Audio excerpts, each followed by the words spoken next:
this many people in town. Please, have a seat.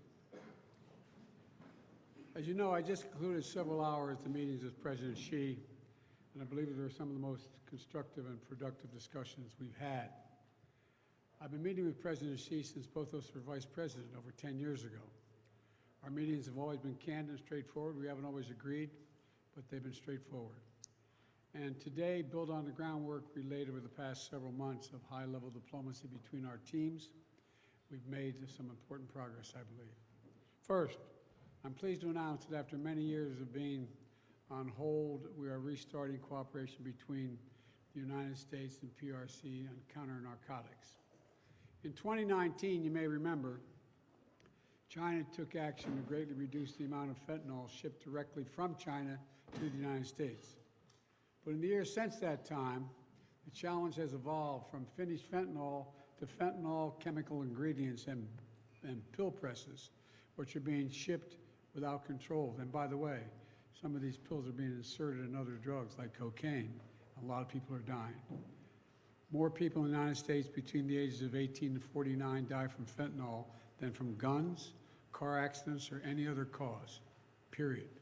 So today, with this new understanding, we're taking action to significantly reduce the flow of precursor chemicals and pill presses from China to the Western Hemisphere.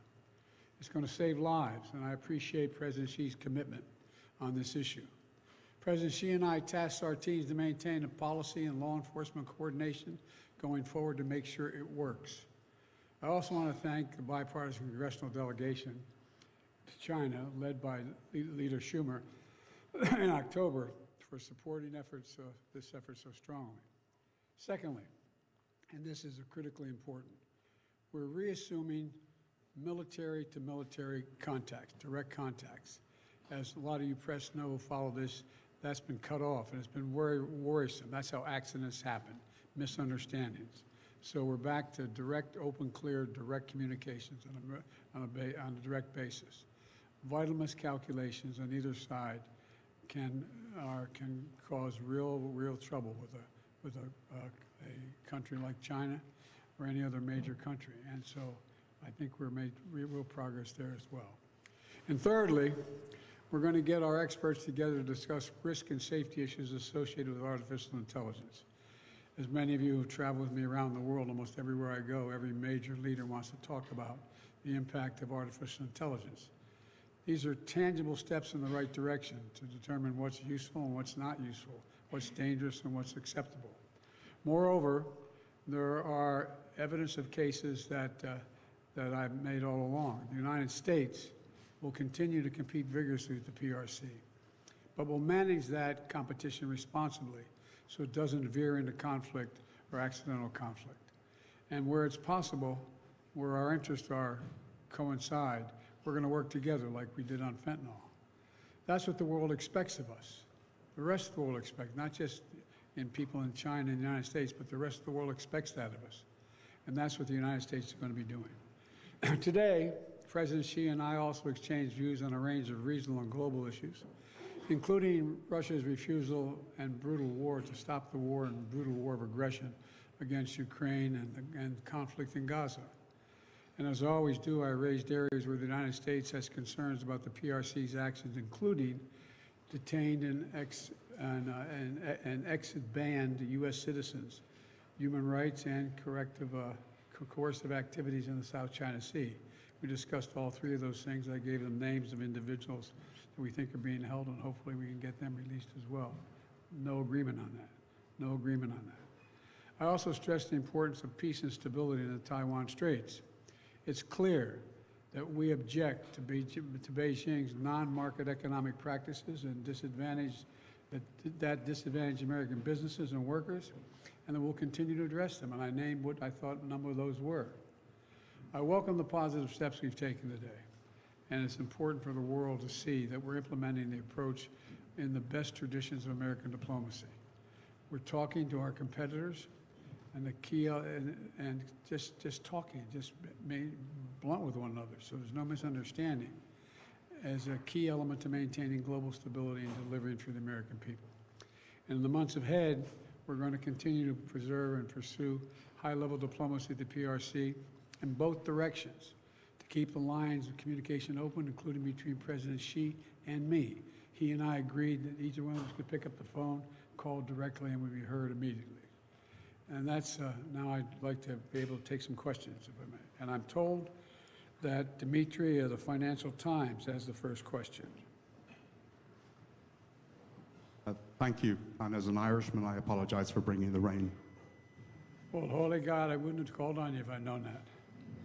No, I'm teasing. Go ahead, fire away, Dimitri. President Biden, given that America is playing a key role in two major global crises, in Ukraine and in Gaza, does that alter your previous commitment to defend Taiwan from any Chinese military action? And did Xi Jinping outline the conditions under which China would attack Taiwan? Look, I reiterated what I've said since I've become president, what every previous president of late has said, that we maintain the agreement that there is a one China policy, and that I'm not going to change that. That's not going to change. And so that's about the extent to which we discussed it. Next question, sorry, was Bloomberg. It appears, among other issues, that your agreement with President Xi over fentanyl will require a lot of trust and verification to ensure success, curbing those drug flows. I'm wondering, after today, and considering all that you've been through in the past year, would you say, Mr. President, that you trust President Xi? And secondly, if I could, on Taiwan, you and your administration officials have warned President Xi and China about interference in the upcoming elections. I'm wondering, what would the consequences be if they do, in fact, interfere in the elections? Well, I may have had that discussion with him too, made it clear I didn't expect any interference, any at all. And we had that discussion as he was leaving. Look, do I trust you? I trust but verify, as that old saying goes. That's where I am. And, you know, we're in a competitive relationship, China and the United States. But my responsibility is to make this rational and manageable, so it doesn't result in conflict. That's what I'm all about. That's what this is about. To find a place where we can come together and where we find mutual interest that, but most importantly, from my perspective, that are in the interest of the American people. That's what this is about. And that's exactly what we'll do. You know, we're in a situation where we agreed that fentanyl and its precursors will be curbed substantially, and the pill presses. That's a big movement. They're doing that, and by the way, you know, I guess I shouldn't identify where it occurred, but John, I know two people near where I live. Their kids literally, as I said, strange, they woke up dead. Someone had inserted in, whether the young man did or not, inserted in a drug he was taking, fentanyl. Again, I hope you don't have any experience with knowing anyone, but this is the largest killer, people in that age category. And, you know, I guess the other thing I think is most important is that since I've spent more time with President Xi than any world leader has, just because we were vice presidents. His president was President Hu. I'm not making a joke. President Hu and President Obama thought we should get to know one another. It wasn't appropriate for the President of the United States to be dealing with the Vice President. So we met, if I'm not mistaken, I think it was 68 hours of just face-to-face, just us and a simultaneous interpreter. So I think I know the man. I know his modus operandi. He's been, we have disagreements. He has a different view than I have on a lot of things, but he's been straight. I don't mean that it's good, bad, or indifferent. It's just been straight. And you know, we, as I said, the thing that I find most assuring is he raised, and I fully agree, that either one of us have any concern, Mr. Ambassador, any concern about anything between our nations or happening in our region, we should pick up the phone and call one another, and we'll take the call. That's an important progress. I'm embarrassed. I think it's CBS, but I can't remember who is CBS. I'm sorry. Mr. President.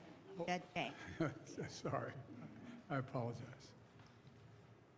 You continue to stress the need to ensure competition with China does not veer into conflict or competition. In the past 2 years, there have been 180 incidents of Chinese aggression against U.S. aircraft in the Indo-Pacific, and of course, ramped up military activity in the South China Sea. If that does not count as veering into competition, then what does? And did you issue warnings against that? Well, first of all, none of it did end up in a conflict, number one. Number two, you may recall I did a few little things like get the Quad together, allow Australia to have access to new submarines, moving in the direction of working with the Philippines. So our actions speak louder than our words. He fully understands. And because of the news of the day, sir, I do have a question about the idea of trade on the Al-Shifa hospital, as it tries to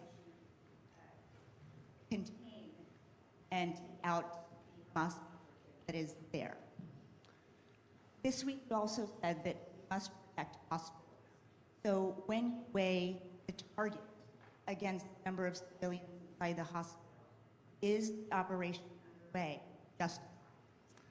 Well, look, we did discuss this, by the way, but we can't let it get out of control. Here's the situation.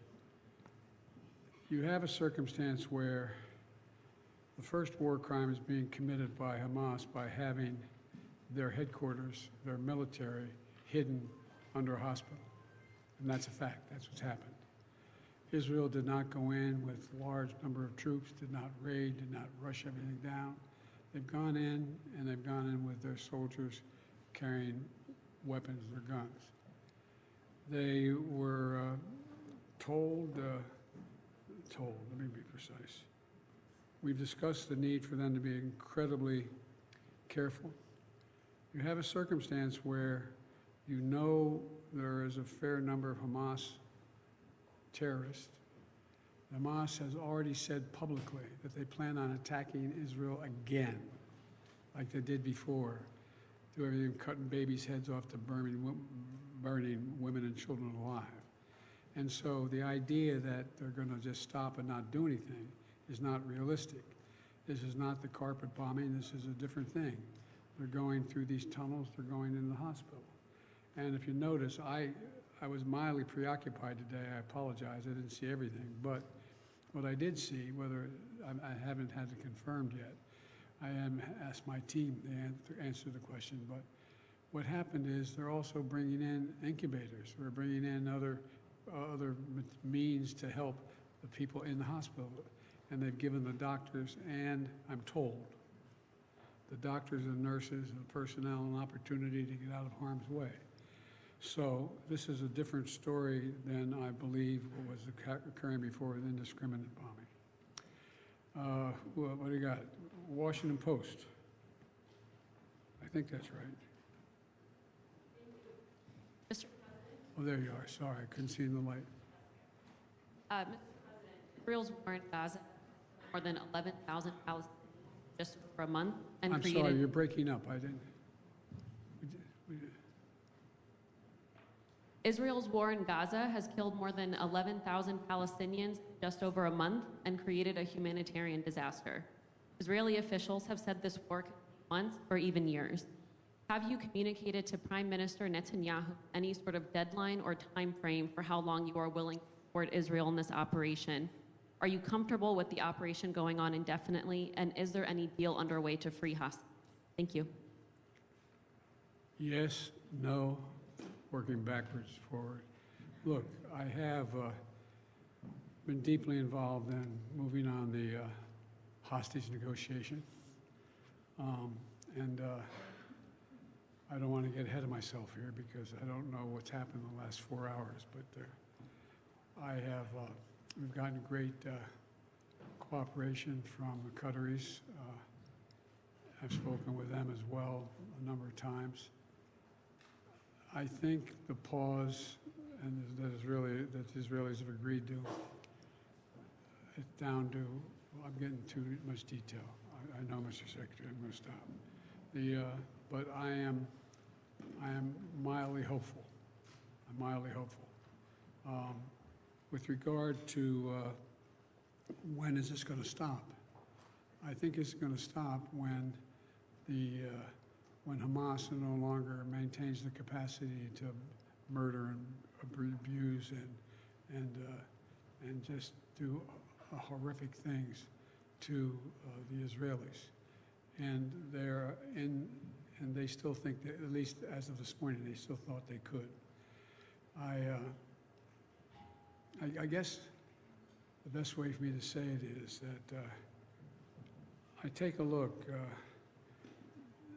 The IDF, the Israeli Defense Forces, acknowledges they have an obligation to use as much caution as they can in going after their targets.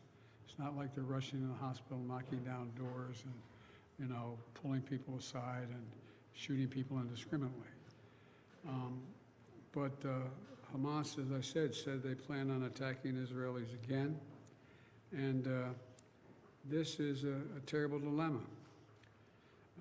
So what do you do? I think that Israel is also taking risks themselves about their folks being killed and one-to-one going through these hospital rooms, hospital halls. But one thing has been established is that Hamas does have headquarters, weapons, materiel below this hospital, and I suspect others. But how long it's going to last, I don't know. Look, I made it clear to the Israelis that to Bibi and to his war cabinet, that I think the only ultimate answer here is a two-state solution that's real. We got to get to the point where there is an ability to be able to even talk without worrying about whether or not we're just dealing with, they're dealing with Hamas that's going to engage in the same activities they did over the past, on the 7th. So but I can't tell, I'm not a fortune teller, I can't tell you how long it's going to last. But I can tell you I don't think it ultimately ends until there's a two-state solution. I made it clear to the Israelis I think it's a big mistake for them to think they're going to occupy Gaza and maintain Gaza. I don't think that works. And so I think you're going to see efforts to bring along, well, I shouldn't go into it anymore because that's been things I've been negotiating with Arab countries and others about what the next steps are. But anyway, thank you all very much. Appreciate it very much. Thank you. This ends the press conference.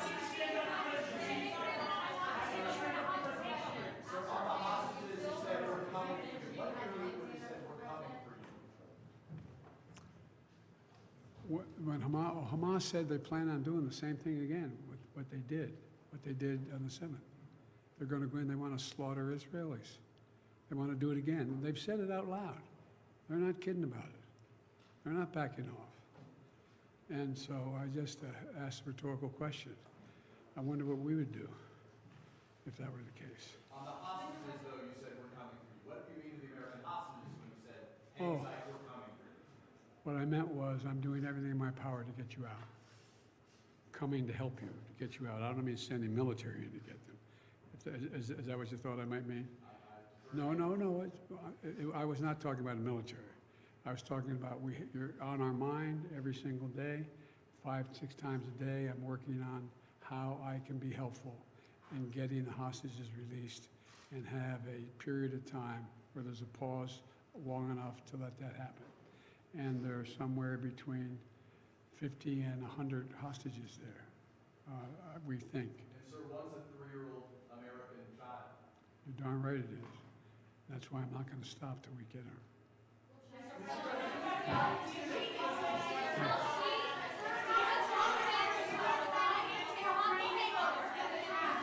Who can hold the loudest?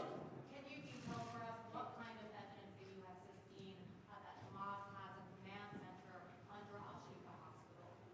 No, I can't tell you. I won't tell you. Do you feel absolutely confident based on what you know that Yes. that is the truth? Yes. And Mr. President, after today, would you still refer to President Xi as a dictator. This is a term that you used earlier this year. Well, look, he is. I mean, he's a dictator in the sense that he is a guy who runs a country that is a communist country that is based on a form of government totally different than ours. Anyway, we may Is that his job as president?